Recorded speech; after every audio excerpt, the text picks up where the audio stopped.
Pois é, meus amores, como vocês já sabem, cá estamos nós hoje na Adexos. E nós hoje vamos falar com Carlos Oliveira, que melhor do que a Petra, que tem estado com o discurso da obesidade ser uma pandemia e que mata milhares de pessoas anualmente. Nós hoje vamos saber tudo acerca da obesidade. Nós costumamos a falar, é uma doença, é uma síndrome. Vamos perceber o que é, porque temos estado a combater a doença, causas, e não sabemos o motivo da obesidade e o que é a obesidade. Carlos, muito bom dia e obrigado por nos ter recebido o programa Superação aqui. Obrigado, Petra, também. Bem-vinda à ADEXO. A ADEXO é a Associação Portuguesa de Doentes Obesos e Ex-Obesos de Portugal. Existe desde 2002 e desde 2002 que nós combatemos a obesidade, não como a maioria das pessoas acha que é um problema pessoal, que cada um é gordo porque quer. Isto não é verdade. É uma coisa que temos que combater. A obesidade é uma doença biológica, tem uma razão biológica e é sobre isso que eu queria realmente mostrar. Hoje, como eu disse, a obesidade não é uma doença comportamental. Certo. É uma doença biológica, tem razões que nos dizem porque é que é uma doença biológica. E então, o que é que se passa? As células gordas produzem leptina. Leptina é a hormona que diz ao cérebro qual é a quantidade de energia que está armazenada do corpo para que o cérebro diga ou come mais ou queima a gordura que tens a mais. Se nós temos uma resistência à leptina, se este sinal não funciona, as pessoas não têm possibilidade de queimar gordura. E então, o que é que acontece? Nós estamos a apoiar um estudo que é feito por vários laboratórios, o Centro Gulbenkian de Ciência em Portugal, a Universidade de Oxford, a Universidade de Cambridge, o Centro Rockefeller de Ciência, e em Portugal a professora Ana Domingos descobriu que existem neurónios no tecido nervoso simpático junto às células que estão ligados diretamente às células gordas. São estes riscos vermelhos, são os neurónios. Certo. Células gordas são aquelas bolas verdes. Estes neurónios estão ligados às células gordas. Células gordas essas que, por sua vez, produzem a leptina e enviam a leptina para este neurónio. Este neurónio envia a leptina ao cérebro e o cérebro sabe a quantidade de energia que está armazenada e vai dar ordem para ou queimar ou para comer mais. Certo. A leptina qualquer um pode ter ou só os obesos têm a presença de leptina no organismo? Todos nós temos leptina. Certo. O problema é que as pessoas que não são, e já vamos ver à frente, as pessoas que não são obesas não têm esta resistência. O sinal chega à célula gorda e a célula gorda queima gordura. No nosso caso, a célula gorda não queima gordura. Há resistência. Vamos só dar um exemplo. Por Exato. exemplo, pelos diabetes, que é uma doença que as pessoas já é mais comum, porque se calhar estão a ouvir a falar em leptina agora e devem estar a perguntar, mas como é que funciona isso? Mas os diabéticos são resistentes à insulina, certo. Ou seja, a insulina é a hormona que faz com que a célula abra a porta para receber o alimento e o oxigênio. Certo. Se a insulina não funciona, as células morrem, certo. Não deixam de ser alimentadas. Quer dizer que no caso dos obesos... No caso dos obesos, as pessoas não têm condições para queimar gordura. Mas vamos ali. Vamos sim. O sinal chegou ao cérebro, vai voltar do cérebro para este neurónio. Certo. Só que depois este neurónio não passa para a frente. E não se sabia o que é que se passa. Então, aqueles pontos verdes que estão todos ali, o neurónio são os riscos vermelhos. Certo. Aqueles pontos verdes que estão ali à volta do neurónio, foi-se investigar o que era aquilo, porque as pessoas que não têm obesidade não têm aquela quantidade de pontos verdes. Certo. Não, de pontos verdes okay. ali. Foi-se investigar o que era. Certo. Então, o que é aquilo? São macrófagos. E o que é que são os macrófagos? São as células, quando nós temos uma infecção. A infecção é um combate entre um vírus, uma bactéria e o nosso corpo. E daí resulta lixo. E os macrófagos são os que fazem a limpeza são as células que fazem a limpeza desse lixo todo. Certo. O que é que acontece? As pessoas com obesidade têm muito mais macrófagos à volta deste neurónio, porque a obesidade é uma doença inflamatória. Por isso nós temos uma inflamação E estes neurónios absorvem toda a norepinefrina, que é o neurotransmissor que vem do cérebro, para dizer à célula gorda que queima gordura. Certo. E eles absorvem isto tudo, e ao absorver isto tudo não deixam passar, e a célula gorda não queima gordura. Muito bem, Carlos, há aqui uma questão muito pertinente, que eu durante alguns meses eu fui dando o relato de que estava no tão famoso efeito Patuk, que se fala muito no ginásio, ou o efeito sanfona, porque eu fiquei praticamente 3 meses que não perdi absolutamente peso. Sim. Não pressupunha dizer que estivesse a comer besteira ou que não estivesse a fazer exercício. Estava com as caminhadas, com as dietas e muito bem seguida. No entanto, eu não perdi, não saía dali. Nesse caso, é a presença, ou seja, o que estamos aqui a explicar, porque nunca detalhadamente eu consegui falar isso para as nossas amorecas. Petra, aquilo que a Petra está a falar é de uma coisa que se chama controle da obesidade. Certo. E aqui nós estamos a falar da doença. Ok. Porquê é que é uma doença? Nós temos uma doença porque aqui, neste sítio, os macrófagos não deixam passar o neurotransmissor que diz à célula gorda para queimar gordura. Logo, a Petra não consegue queimar gordura. Certo. Quando é que a Petra queima gordura? Quando faz um esforço superior superior ao que é normal e que consome mais do que aquilo que ingeriu.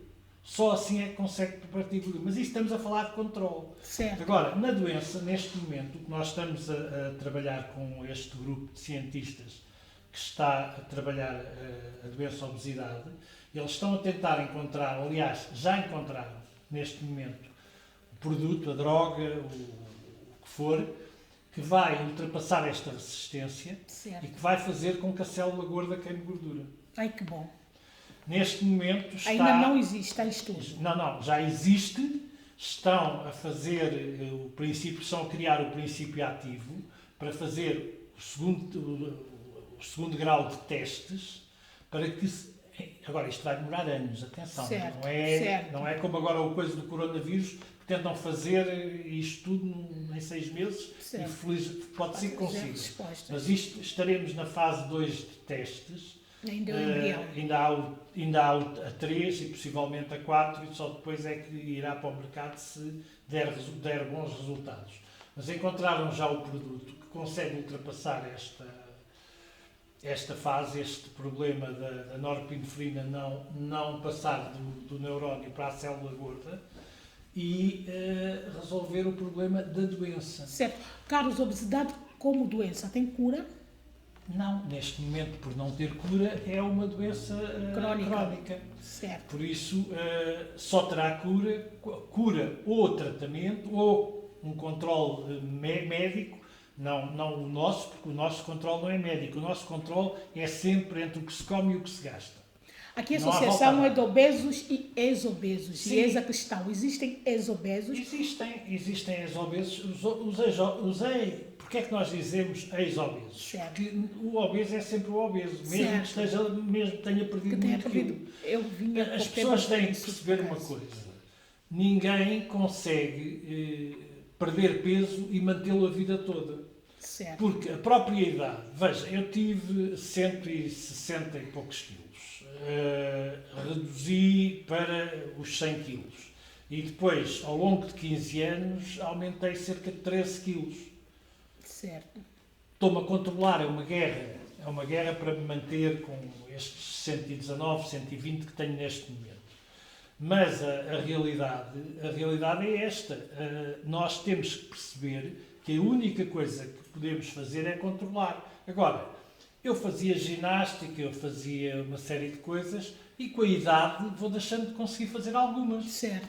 E a vida muda. E a pessoa tem um problema grave, perde um emprego, morre de um familiar próximo, não sei o quê, e a coisa altera e a pessoa engorda logo a seguir, certo, porque deixou de fazer o controle que fazia. Certo. Por isso, a obesidade neste momento, é bom que as pessoas entendam que tudo aquilo que está no mercado, que promove perdas de peso fabulosas e mais não sei o quê, é pura fantasia e só serve para emagrecer a carteira. Certo. Não emagrece mais nada. Aquilo que a pessoa faz com esses produtos para perder peso, se o fizessem esses produtos, perde peso à mesma.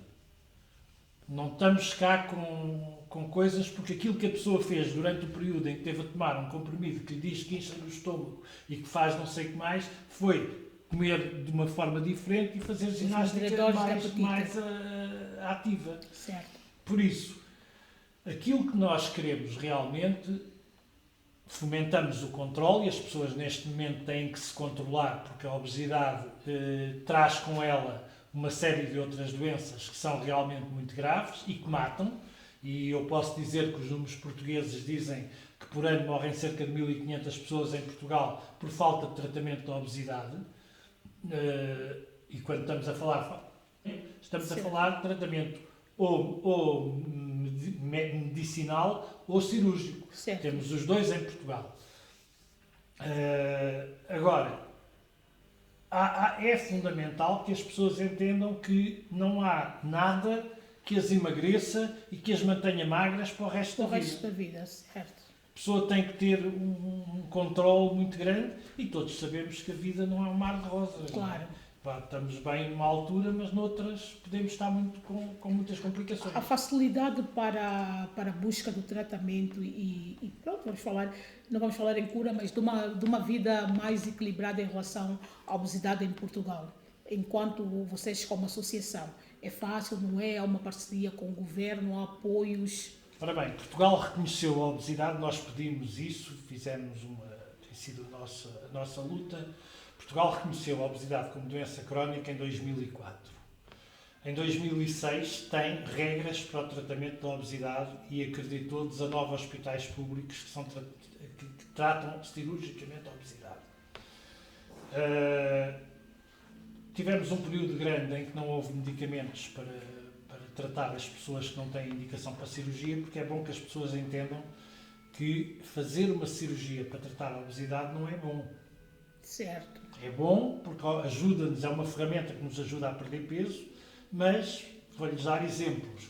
Uma banda é uma prótese. Certo. E a pessoa, se colocar uma banda, está a viver com uma prótese que lhe provoca vómitos, que não deixa, que provoca entupimentos, provoca uma série de coisas. Um bypass é uma redução do estômago que provoca vinda de ácido, muitas vezes à boca, queima do esófago, uma série de complicações. É evidente que nos ajuda a perder peso e que nos ajuda a controlar o peso, mas não é uma coisa simples. Certo.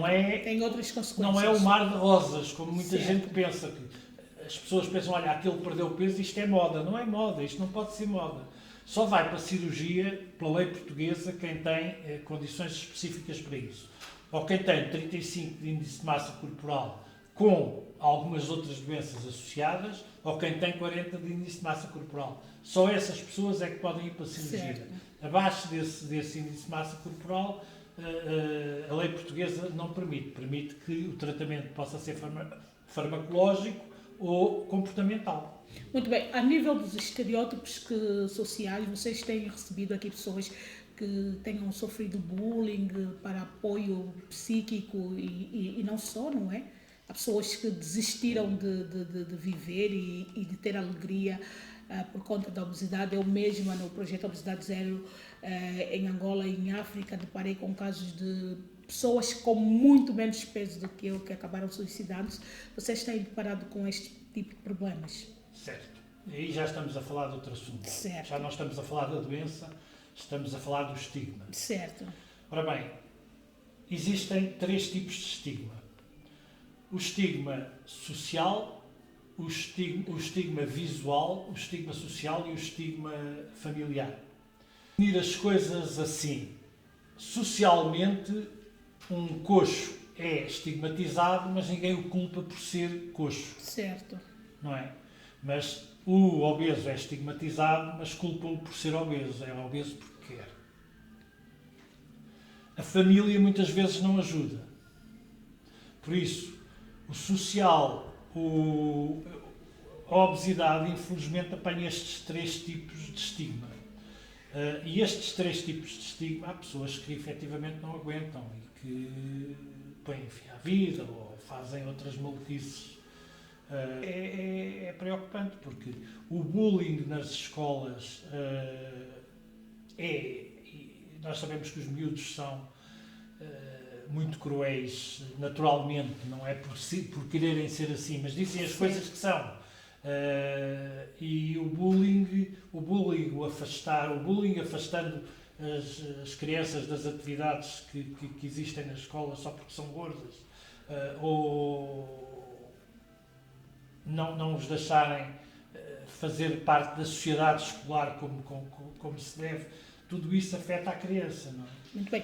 Voltando à obesidade como doença, que é o principal motivo que nos cá traz hoje e é o que menos se fala. Nós falamos muito de curas e muitas das vezes da prevenção, mas falamos muito pouco da doença e eu acho que temos que acordar para isso. Qual é o número estatisticamente de obesos em Portugal? Portugal, cerca de 1.500.000. Ou seja, nós temos cerca de 62 a 63% da população com excesso de peso e cerca de 13,5% com obesidade. Existe prevenção? Existe prevenção. Sim, para a obesidade. Por exemplo, é sabido que 2 obesos podem vir a ter filhos obesos, não é? Obesidade por hereditários, sim ou não? Pode ser, certo. Mas não é obrigatório que seja assim. Ok.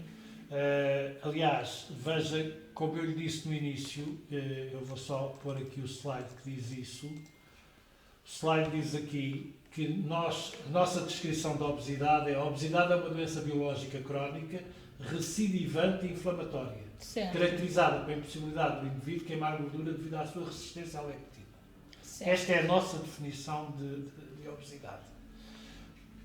Cada caso é um caso, não é? Sendo uma doença inflamatória, pode aparecer em qualquer altura da vida. Eu era um pau de virar tripas, como se costuma dizer, até aos meus 23 anos.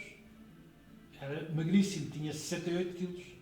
E quando é que percebeu que começou a engordar? Não, eu comecei a engordar, isto é assim, eu praticava muita ginástica, certo. Fazia judo, jogava basquete e fazia mesa alemã. E entretanto embarquei, que eu sou capitão da Marinha Mercante e estive embarcado 15 anos. E nestes 15 anos que estive embarcado... O sedentarismo. O sedentarismo, exatamente. O sedentarismo próprio, porque as pessoas não têm noção disso. Mas porquê é que não continuaste a fazer a bordo? Não se consegue. Eu fazia 4 horas de navegação, depois nas 8 horas a seguir tinha que dormir, comer, fazer o trabalho extraordinário que havia além da navegação, porque o navio tem sempre uma série de coisas a fazer, e essas 8 horas não dão para isso tudo, não é? Depois, mais 4 horas de navegação e mais 8 para fazer o mesmo ciclo. E neste ciclo, por muito que a gente tente fazer algumas coisas, correr um bocado no navio quando o tempo está bom, ou coisa que o valha, e ao fim de 2, 3 semanas o fulano está estourado e não consegue fazer, porque tem que fazer o outro trabalho todo. Certo, certo. E isto para. Olha, nós estamos aqui a desmistificar coisas que de certeza muita gente, não só cá em Portugal, mas por todos os cantos onde se fala a língua portuguesa também não tinham o conhecimento. No entanto, da pré-obesidade à obesidade, existe algum tipo de controle que o indivíduo pode começar, por exemplo, a ter de maneira já a reverter o caso? Qualquer pessoa que acha que está a aumentar de peso deve fazer algum controle. Certo. O problema é que o grande problema das pessoas que vivem com a obesidade é que, em termos de saúde, está tudo muito bem até muito tarde. Ou seja, comigo aconteceu aos 46 anos. É assim, até aos 46 anos eu fazia análises, fazia tudo e estava tudo bem. Certo. Aos 46 anos disparou tudo. Quadro pré-diabético, não conseguir dormir deitado porque fiquei com a apneia do sono, os joelhos a começarem a chatear. Tudo isto parece que não. Mas é um fator que faz com que o indivíduo, está aumentado de peso, mas não liga porque não tem... Mas quando as coisas acontecem, ele já deu cabo de uma série de articulações, ele já deu cabo do coração, ele já tem tensão alta, ele já poderá ou não ter um quadro pré-diabético. Tudo isto é muito complicado. Por isso, o alerta de que as pessoas devem, assim que começam a achar que estão a ganhar peso, devem falar com o seu médico de saúde, o seu médico de família, devem tentar perceber se podem fazer alguma coisa. Se tiverem dúvidas, procurar associações que trabalhem com a doença que têm, neste caso, a obesidade. Porque há realmente um controle que se deve fazer. Porque quanto mais a pessoa deixar ir, Certo. mais complicado vai ser depois o retorno, não é? Carlos, relaciona-se muito a obesidade à alimentação. Até quando é que esse estigma é verdadeiro ou falso? Não. Porque as pessoas pensam sempre, é obeso, come muito, é obeso, é descuidado, é obeso, é preguiçoso. Tudo isso tem a ver com a doença em si.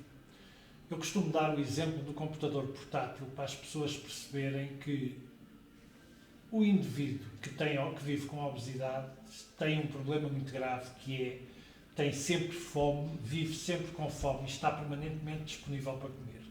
Certo. Isto é real. Isto é real. Acontece. Agora, ele não come porque quer. Come porque tem uma ordem permanente no cérebro a dizer come, porque não tens energia suficiente para viver. Exatamente por aquilo que eu expliquei. Como ele não queima a gordura que está na célula, o seu cérebro acha que não tem gordura, não tem energia, a energia é a gordura é queimada e produz energia para a nossa vida. Como o cérebro acha que não tem energia suficiente para viver, faz com que uma outra hormona, que é a grelina, mantenha permanentemente o apetite aberto. Eu costumo dar o exemplo do computador para as pessoas perceberem. Os computadores portáteis têm uma bateria. Se não estiver ligado à corrente, em determinada altura ele diz: liga à corrente que eu preciso de energia para trabalhar. Aqui a nossa história é a mesma. O cérebro acha que não tem energia, acha que a bateria está gasta e diz: liga à corrente, come, porque precisas de comida para viver. E depois vocês veem, quando isso acontece, se não ligam o computador à corrente, o que é que acontece? Ele diminui a intensidade do ecrã, diminui a velocidade do disco, diminui a velocidade da memória, faz isto tudo. O nosso corpo funciona exatamente da mesma maneira. A partir do momento em que a gente não come, ele diz: não te mexas porque não tens energia suficiente para viver e estás a pôr a tua vida em risco. Certo. Por isso, isto é a vida das pessoas que vivem com a obesidade. Por isso, o combater isto, o ultrapassar cerebralmente este fator de resistência que o cérebro nos está a pôr, para fazermos ginástica, para incrementarmos o exercício, para conseguirmos que o corpo gaste efetivamente mais do que aquilo que é o normal, é um esforço enorme que o indivíduo tem durante uma vida inteira. Certo. Há outra coisa que as pessoas têm que perceber. Nenhum país consegue manter uma guerra todo o tempo. As guerras duram 2 anos, 3 anos, 4 anos, mas não duram uma vida. Como é que eu vivo 65 anos com obesidade e consigo manter esta guerra durante 65 anos? É mentira, ninguém consegue. Humanamente não é impossível. Não é possível. E como humanamente não é possível, existem depois todos estes efeitos. Eu brincava, quando antes de ter feito a cirurgia, brincava e dizia: eu já perdi algumas 2 toneladas, porque entre o perde e ganha, com as coisas todas que nós deitamos a mão para tentar perder peso, porque achamos que não estamos bem, nós vamos perdendo e depois vamos recuperando e vamos perdendo e vamos recuperando exatamente por causa da doença. Eu sei bem que é isso. Exatamente por causa da doença. E é bom que a pessoa não pense que perdeu peso agora, perdi 30 quilos, ok, porreiro, não sei o quê, isto não vai acontecer mais. Não, vai acontecer outra vez, vai acontecer no tempo. A própria idade vai fazer com que o indivíduo deixe de conseguir fazer coisas que faz hoje e venha a ter esses problemas outra vez. Por isso, não vamos estar não vamos alimentar aquelas coisas que se veem aí nos anúncios e nas televisões, os milagres, certo. Porque não há milagres para isto. Há que ter controlar. E uma coisa que é fundamental controlar é controlar a cabeça. Certo. Porque muitas vezes primeiro tem que se tratar a cabeça antes de se tratar a obesidade. Porque é preciso que a cabeça esteja suficientemente limpa e clara e sem problemas temos aqui para... A obesidade aumenta o risco de desenvolver a depressão? A obesidade aumenta vários riscos. Mas aí por trás de si tem a obesidade aumenta o risco de demência, é possível ajudar o nosso cérebro a controlar estes desejos, 1 em cada 4 doentes com excesso de peso está em risco de ter asma, cerca de 40% das pessoas com obesidade podem sofrer apneia do sono. Temos muitas coisas que a obesidade provoca. Olha, para si que nos está a acompanhar, não se preocupe com o tempo que nós vamos levar esta conversa até o próximo programa.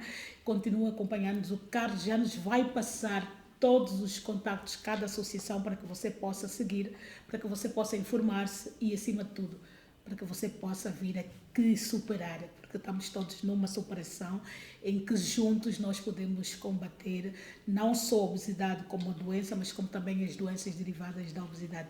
Carlos, vamos continuar a nossa conversa para o próximo programa para falarmos, entrarmos mais na vida corporal da associação, e muito obrigada por hoje, não é? Para quem nos acompanha, que de certeza que vai esperar a cena dos próximos capítulos para o próximo programa. Um abraço muito grande e continuem a ajudar e fazer felizes pessoas. Muito obrigado, nós também. Muito bem.